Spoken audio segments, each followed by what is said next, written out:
초대교회 성도들의 신앙을 함축적으로 딱 표현하는 아주 중요한 네 가지의 고백이 있습니다. 여러분, 계시록의 가장 마지막에 보시면은 어떻게 성경이 딱 끝나느냐면 내가 속히 오리라. 예수님의 약속에 대해서 초대교회 성도들의 반응이 있습니다. 마자로 시작하거든요. 네 글자예요. 마, 라, 나, 타. 아람어거든. 예수님이 직접 쓰신 아람어로 마, 라, 나, 타. 시작. 그 뜻은 여러분 아시죠? 주 예수여 속히 오시옵소서. 그게 이제 모든 초대교회 교인들의 신앙의 특징이었습니다. 두 가지 신앙을 가지고 살았어요. 첫째로 그들은 종말 신앙을 가지고 살았습니다. 두 번째는 재림 신앙이었습니다. 이게 초대교회 성도들이 있어서는 굉장히 그냥 머릿속으로 종말과 재림을 가지고 살았던 것이 아니라 그들 삶 속에서 곧 주님이 오신다. 아니, 내 대에 주님이 오신다. 내가 살아생전에 주님은 다시 오신다. 그게 그들의 삶에 있어서의 자신들이 살아있는 것처럼 예수님의 재림신앙이 현실적으로 믿고 살았어요. 여러분, 사도행전 2장에 보시면 예수님이 감람산에서 하늘 보좌우편으로 올라가시잖아요. 거기에 이제 갈릴리 사람들이 하늘을 막 쳐다보고 있습니다. 그때 천사가 했던 말이 있습니다. 갈릴리 사람들아, 왜 하늘을 쳐다보느냐? 너희 가운데 하늘로 올라가신 그대로 다시 이 땅에 오시리라. 이제 그것을 초대교회 교인들은 자기들이 살아있을 때 주님이 오신다, 그 믿음을 가지고 살았어요. 여러분, 그 믿음이 있었기 때문에 초대교회 교인들이 헌신할 수 있었습니다. 그러니까 땅에 대한 미련이 사실은 별로 없었습니다. 그래서 곧 주님이 오신다. 주님이 오시면 내가 주님 앞에 서야 한다. 주님이 오시면 내가 주님과 함께 공중에 휴거된다. 내가 들리움을 판다. 그러니 오늘 이 시간에 주님이 오셔도 나는 준비된 자로 살아야 한다.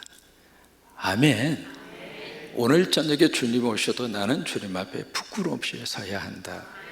그 의식과 생각 속에서 그들이 신앙생활을 했기 때문에 신앙생활에 뜨끈비재근했을까요? 아니면 정열과 열정적으로 했을까요?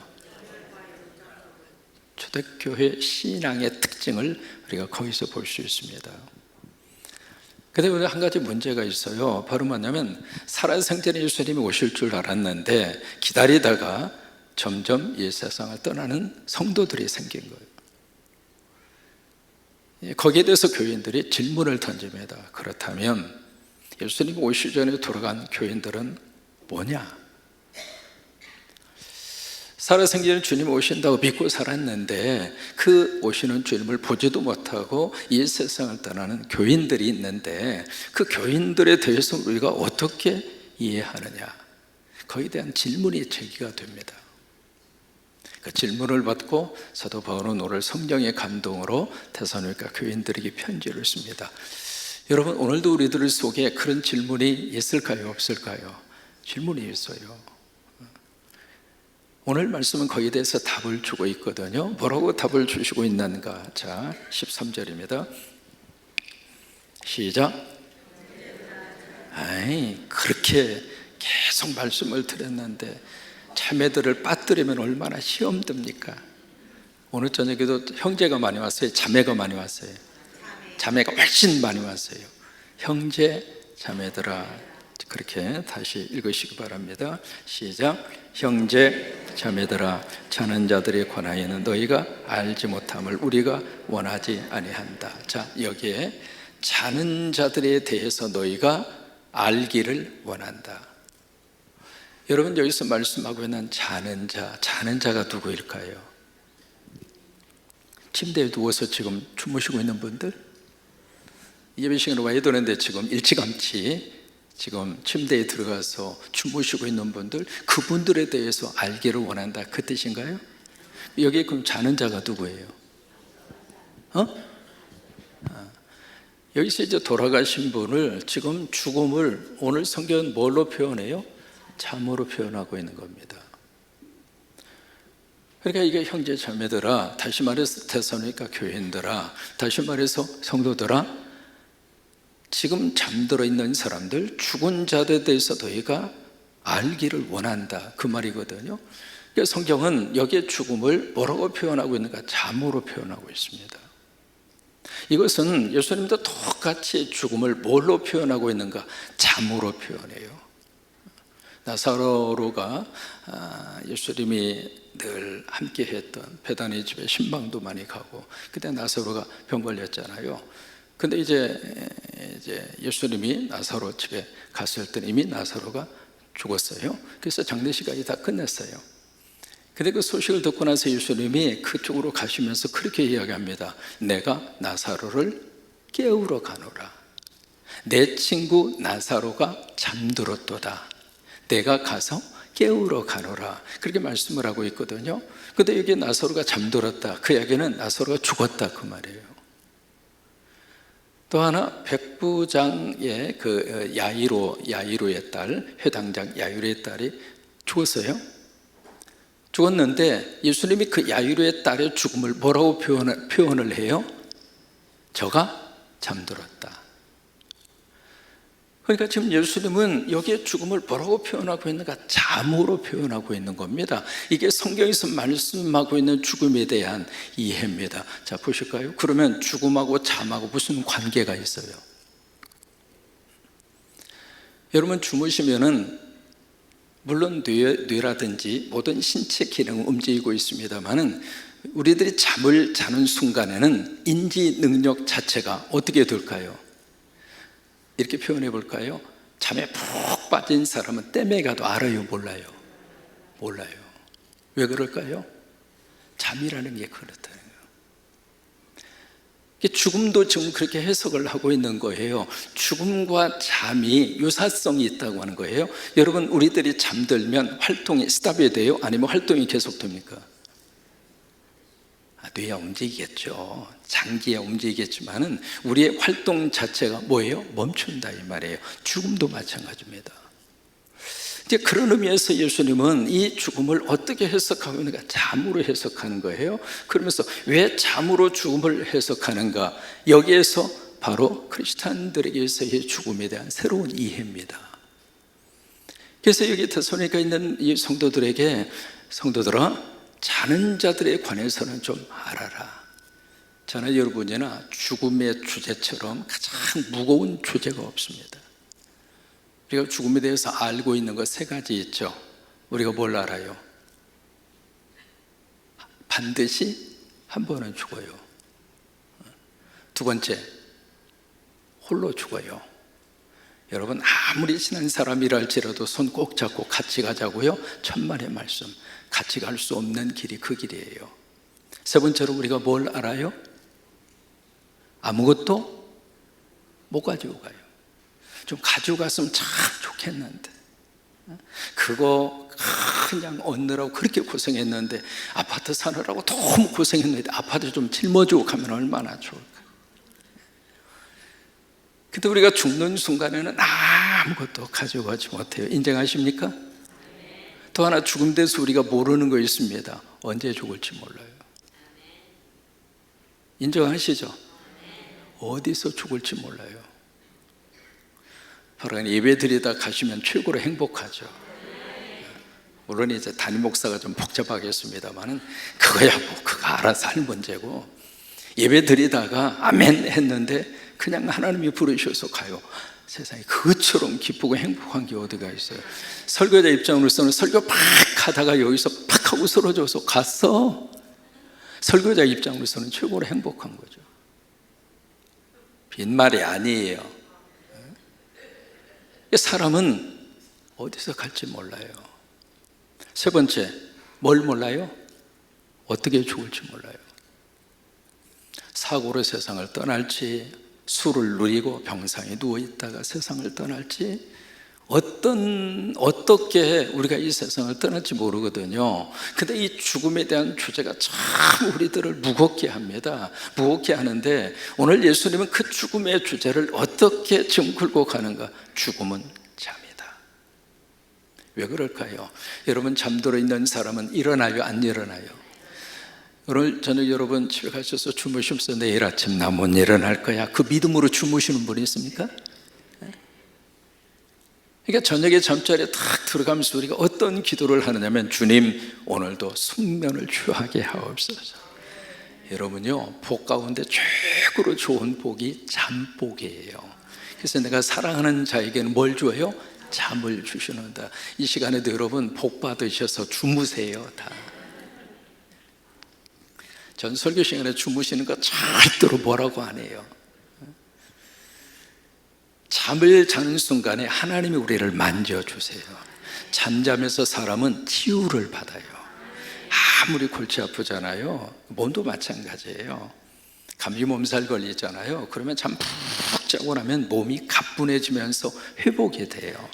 그러니까 자는 동안에 하나님이 여기도 만져주시고 여기도 만져주시고 아픈 마음도 만져주시고 피곤한 몸도 만져주시고 하루 종일 애썼던 우리들의 생각과 정신과 영혼과 육체까지라도 하나님이 다 만져주셔서 자고 일어나면 세상에 아멘 할렐루야 아침 딱 시작하면서 주여 오늘 하루도 행복하게 살겠습니다. 그래서 하루도 시작할 수 있는 거거든요. 잠이 주는 축복이에요. 그러니까 잠자는 것은 이렇게 표현해 볼 수 있습니다. 죽는 연습이에요. 언젠가도 한번 말씀드렸는데, 제가 이제 미국에 들어가자마자 부산에서 오신 정 집사님이 목수일을 좀 하다 오셨어요. 그래서 이분이 이제 아이키아, 여러분 아시잖아요. 한국도 이제 들어와 있으니까. 거기 가서 이제 이렇게 목재 같은 걸 사가지고 오셔가지고, 목사님, 제가 목사님을 위해서 침대를 하나 짜드리겠다. 얼마나 감사해요. 침대가 얼마나 비싼데. 그래서 짜달라고. 그래서 이제 짜가지고 딱 오셨는데 얼마나 투박하게 짰는지. 속으로 그랬어요. 내가 짜도 너보다 잘 짜겠다. 그때 어때 집사가 짜서 줬는데, 근데 이제 딱 짰는데 거기다가 솜씨 발효를 한다고 뭘 발랐느냐면, 거기다가 이게 좀 원목을 좀 오래 보관하고 싶어서 붉은 색깔의 그런 색깔을 거기다가 칠했어요. 칠했는데 딱 칠한 상태에서 딱 보니까 무슨 생각이 들었냐면, 관이 따로 없더라고. 꼭 관처럼 짰어. 연자 씨는 기억할 겁니다. 그 침대를 제가 몇 년 썼느냐면 모르겠어요. 거의 한 7, 8년 썼을 거예요. 아무튼 그 침대로 그렇게 오랫동안 썼는데, 저녁에 그 침대로 딱 들어오면서 무슨 생각이 들냐면, 내가 관 속에 들어간다.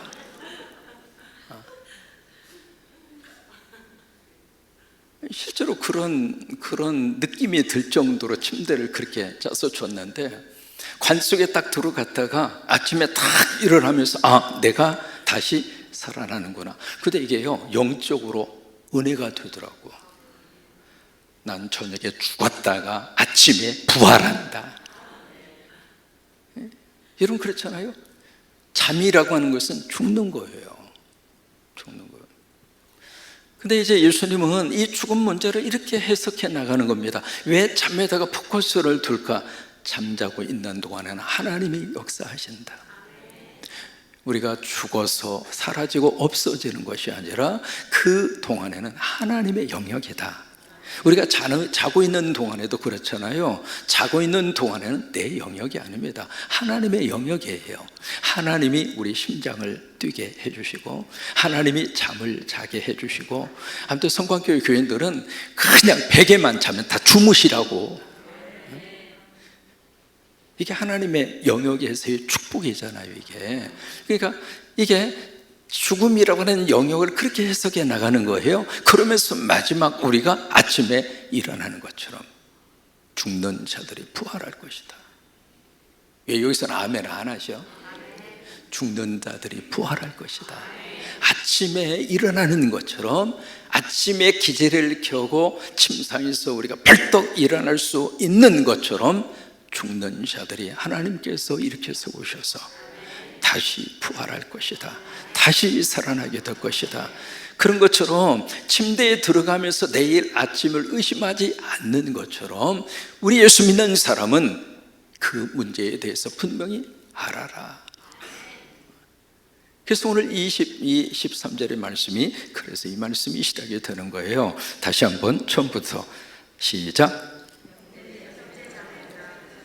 자는 자들에 관하여는 너희가 알지 못함을 우리가 원하지 않아. 이게요, 부정의 부정은 강한 긍정입니다. 이것을 꼭 알아라. 이 시간 여러분 꼭 알고 죽음 문제에 대한 분명한 확신과 믿음을 가지시기를 바랍니다. 왜요? 살면서 가장 슬픈 단어가 죽음이에요. 사랑하는 일을 앞세워야 되고, 목회하면서 제가 계속 끊임없이 제가 목사로서 마지막 가장 많이 안타깝게 지켜보는 순간이 임종의 순간입니다. 모르긴 몰라도 저보다도 임종의 순간을 많이 목격한 사람이 없을 겁니다. 평생 목회하면서 수없이 많은 분들의 임종을 지켜봤습니다. 그리고 장례식을 진행을 했습니다.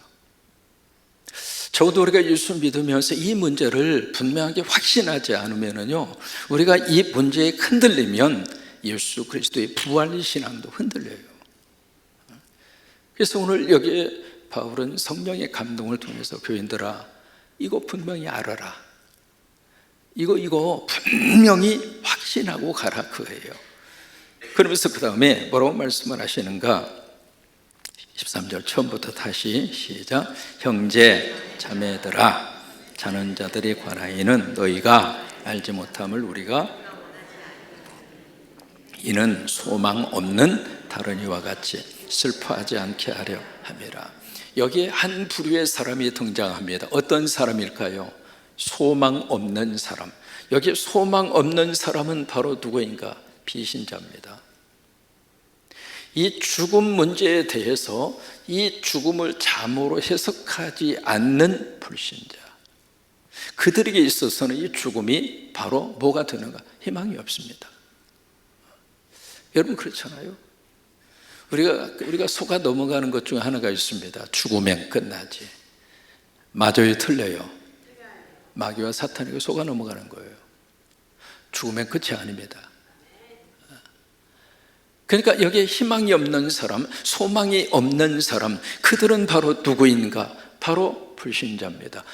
예수 그리스도에 대한 믿음이 없어요. 그러면 죽음은 그들에게 있어서는 모든 게 다 끝나는 거예요. 그러니까 죽음은 그들에게 무엇으로 다가서는가? 절대적인 무엇으로만 남느냐면 절대적인 슬픔으로만 남아요. 왜? 희망이 없으니까, 죽음으로 끝나니까.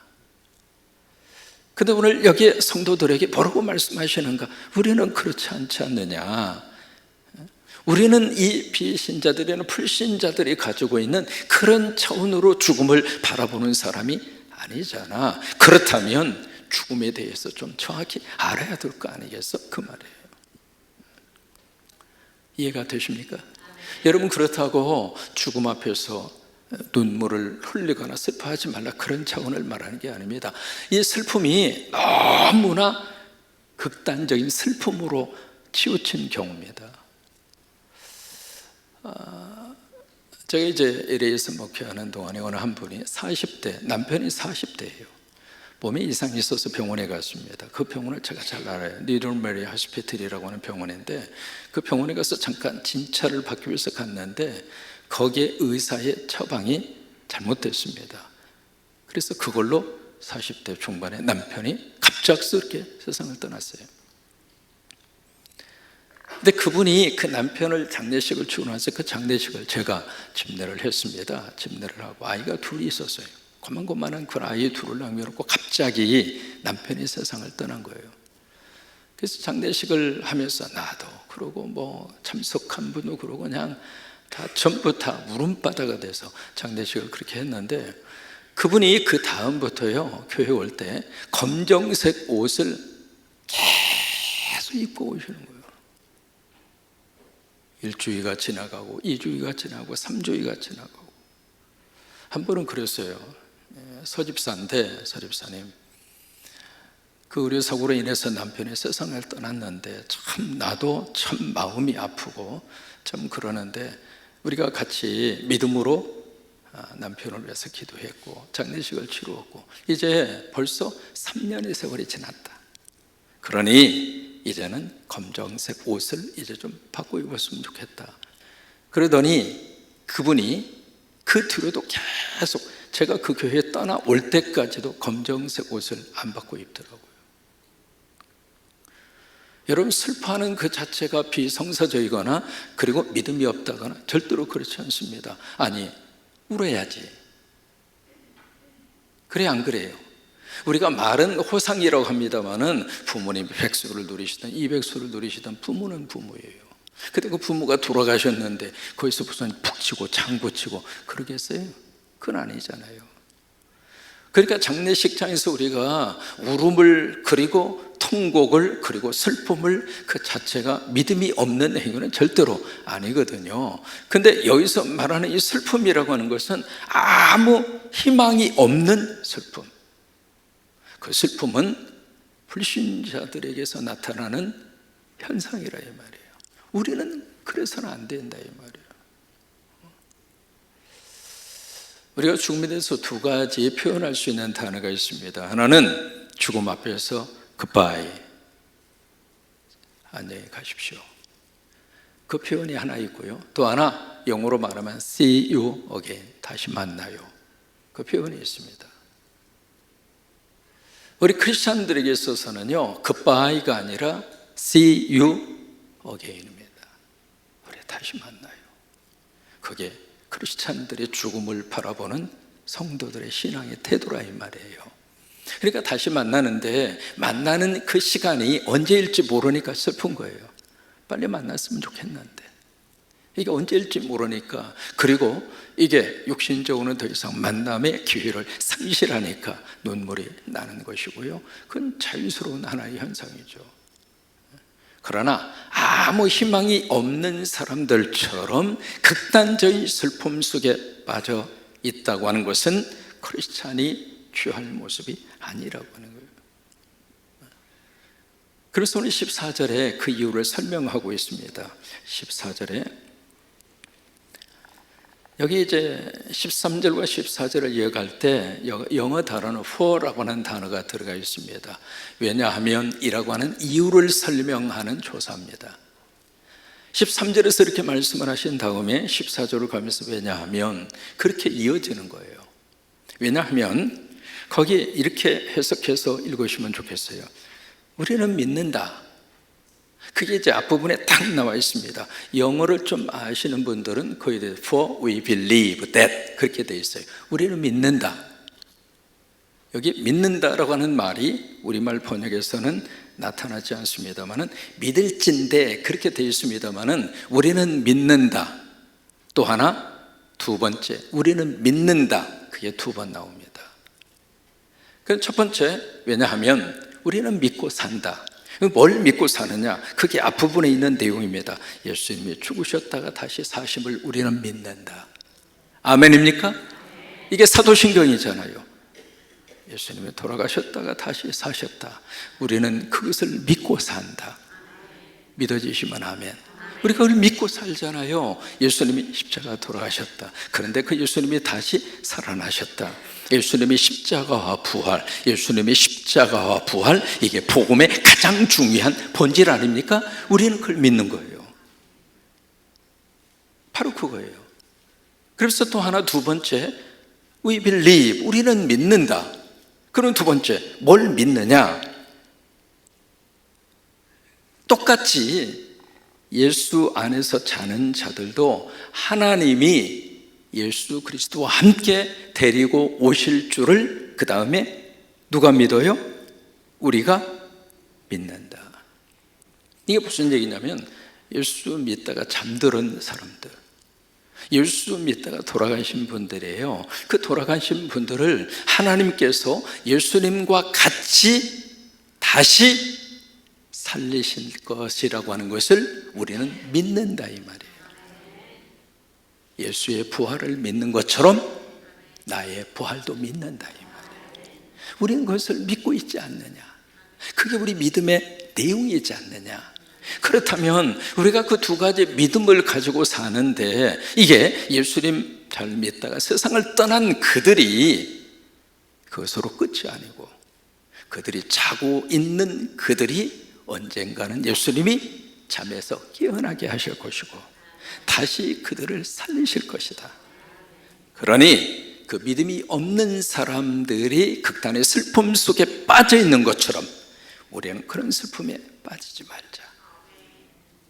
이것이 오늘 데살로니가에 있는 교인들에게 주고 있는 죽음에 대한 해석의 문제입니다.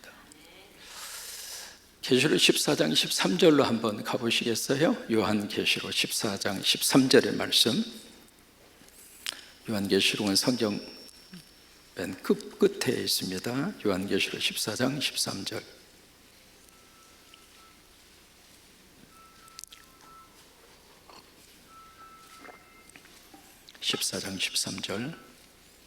자, 같이 읽겠습니다. 또 내가 들으니 하늘에서 음성이 나서 이르되, 자 보세요. 누가 들어요 지금? 내가는 누굽니까? 사도 요한입니다. 지금 여기 계시록에 보면은요, 내가 본다, 내가 듣는다, 이게 계시록에 쭉 계속 나옵니다. 그러니까 요한계시록은 사도 요한이 보고 사도 요한이 들은 것을 기록한 거예요. 그러니까 여기서도 내가 들었다 이 말이에요. 요한이 들은 거예요. 들었는데 이 음성이 어디에서 음성이 나요? 하늘에서 나오는 음성이에요. 다시 말해 이 소리는 땅의 소리가 아니다 그 말이에요. 이 소리는 사람의 소리가 아니다 그 말이에요.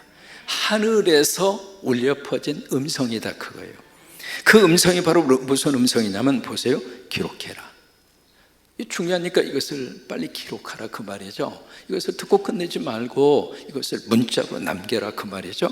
자, 지금 이후로 거기서부터 읽습니다. 시작. 지금 이후로 주 안에서 죽는 자들은 복이 있도다. 이게 이제 하늘에서 울려 퍼진 음성이에요. 지금부터 잘 들어. 주 안에서 믿음 지키다가 죽을 수만 있다면 그 사람 복 받은 사람이에요. 그러니까 예수 믿음 안에서 거하다가 그 믿음 안에서 그 믿음을 가지고 살다가 그 믿음 안에서 이 세상을 떠날 수 있으면 행복한 사람이에요. 참 놀라운 죽음에 대한 새로운 해석입니다. 우리는 예수 믿고 오래 사는 것을 행복이라고 생각하는데, 자 질문해 봅니다. 오래 살면 얼마나 살 수 있겠습니까? 또 하나, 젊었을 때야 내가 내 힘으로 활동할 수 있고, 그래서 내가 입맛도 있고 그리고 마음대로 할 수 있는 능력도 있고 좋아요. 세월이 지나서 점점 느슨해집니다. 젊은 사람들이 인정 안 할지 모르지만 그대들도 세월 앞에서 어쩔 수 없소이다. 그러면 이게 90, 100 넘어서서 움직일 수도 없고, 그런 상태에서 침대에 누워서 꼼짝달싹도 하지 못하는 상태에서 영원히 사는 것을 복이라고 말할 수 있을까요? 그걸 행복이라고 말할 수 있겠는가? 그러니까 여기 우리들이 한번 좀 생각을 해볼 필요가 있습니다. 그러니까 여기서는 얼마나 살았는가 그걸 말하지 않습니다. 제가 장례식 치르는데요, 5살 먹은 아이 장례식 지금도 잊혀지지가 않습니다. 조그마한 관 앞에 놓고 그 아이가 무슨 죄를 얼마나 지어서 5살밖에 살지 못하고 세상을 떠나야 합니까? 그런 건 아니잖아요. 그러니까 얼마나 오래 살았느냐 아니면 조금 살았느냐 그 문제를 말하는 것이 아니라 예수 안에서 살다가 죽을 수 있다면 그대들은 행복하다. 그대들은 복을 받은 자로다. 이게 하늘에서 울려 퍼진 음성이라 이 말이에요. 이 음성을 기록하라고 하는 거예요. 그러면 여러분, 이 하늘에서 이 음성을 누가 들려주었을까? 누가 들려줬을 것 같아요? 하나님께서 들려주신 거잖아요. 그러니까 그 음성에 대해서 성령님이 반응을 보입니다. 뭐라고 반응을 보이시느냐면 성령이 이르시되 그러하다. 그러하다 그 이야기는 영어로 말하면 yes 그 말이에요. yes, 옳습니다. 이게 맞습니다. 그거예요. 그러면서 그들이 함께 있습니다. 그들이 수고를 그치고 쉬리니 이는 그들이 행한 일이 따름이라 하시더라. 여기에 보면 그들이 they will rest from their labor, 그들의 노동과 그들의 수고로부터 그들이 they will rest. 이 rest라고 하는 단어를 썼는데요, 이 단어가 바로 휴식이에요. 휴식, 쉼, 휴식 또는 안식이라고 하는 뜻이에요. 안식. 이게 바로 죽음에 대한 해석입니다. 그거 위에는 우리가 이 엄청난 이 무거운 짐을 내려놓을 수 있는 길이 없다 이 말이에요. 여러분 생각해 보시죠. 평생을 살면서 아름답고 좋았던 추억이 많습니까? 아니면 고생한 게 많습니까? 별로 대답도 안 하시잖아요. 목사님 알면서 뭐 그런 걸 물어보세요. 그래요.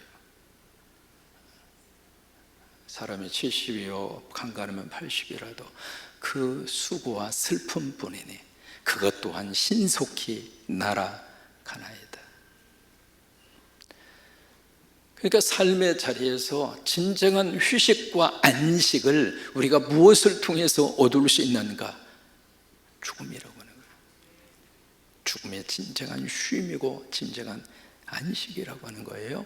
그런 의미에서 잠이라는 거예요. 잠을 자야 사람은 그때 가서 하루 동안 고생했던 거, 하루 동안에 있었던 골치 아팠던 거 잠자면서 다 맡기고, 주님 나 오늘 저녁 잘래요. 주님이 알아서 하세요. 내일은 내일이죠. 그러면서 우리가 잠자리에 들어가서 잠자리에서 다시 한번 휴식을 취하고 또 일어나서 새로운 날을 시작하는 것처럼 바로 그것이 우리가 믿음 안에서 이 세상의 죽음에 대한 문제를 바라보는 신앙인의 모습이라고 하는 거예요. 여기서 한 가지 뭐냐면, 이 질문 한번 던져볼게요. 사람이 죽으면 곧바로 천국 가고 지옥을 간다. 만약 오늘 세상을 떠났어요. 떠났는데 떠나면 바로 즉시로 천국 갈 사람 천국으로 가고 지옥 갈 사람 지옥으로 간다. 즉시로. 그게 맞는 건지, 아니면 돌아가셨는데 돌아가신 다음에 어느 정도 어떤 그 영적 어떤 그 대기 상태 속에 있다가 예수님이 이 땅에 다시 오시는 날 다시 부활을 해서 심판을 받고 거기에서 천국과 지옥으로 나누어지는지. 자, 어느 쪽이 맞습니까? 너무 어렵죠? 다시 1번, 사람이 돌아가시자마자 바로 즉시 천국과 지옥이 딱 구별이 돼서 그렇게 되는 건가? 아니면 두 번째, 돌아가시고 나서 어느 정도 상태 속에 있다가 영적으로 이렇게 잠들어 있던지, 아니면 어느 정도 상태 속에 있다가 예수님이 공중에 재림하시면서 다시 살아나서 예수님 앞에 서서 심판을 받고 천국과 지옥으로 나누어지는가? 1번인가 2번인가? 2번? 1번? 2번? 자, 그러면 예수님이 이제 그 강도 당신의 나라의 나를 기억하소서. 뭐라고 예수님 그러셨죠? 네가 오늘 나와 함께 낙원에 있으리라. 즉시 갔어요, 안 갔어요? 즉시잖아요, 즉시. 그 다음에 누가복음 16장에 부자와 나사로의 비유가 나옵니다. 둘 다 죽었어요. 한 사람은 아브라함의 품에, 한 사람은 지옥에 떨어졌어요. 즉시 갔어요, 안 갔어요? 그 뭐예요?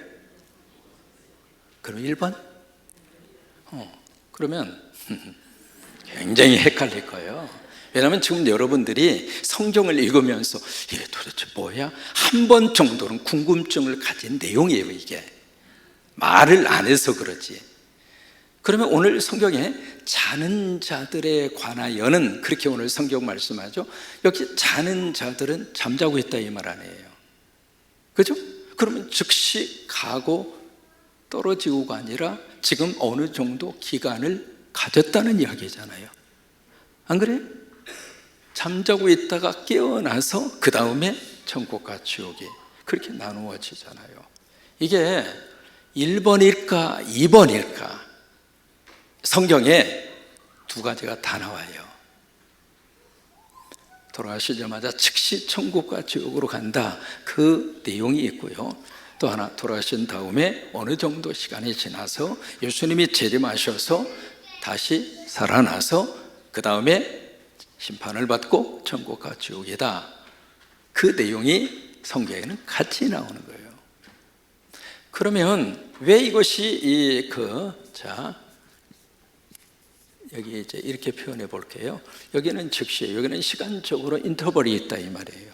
그러면 왜 1번과 2번이 이렇게 동시적으로 성경에 기록이 되어져 있을까?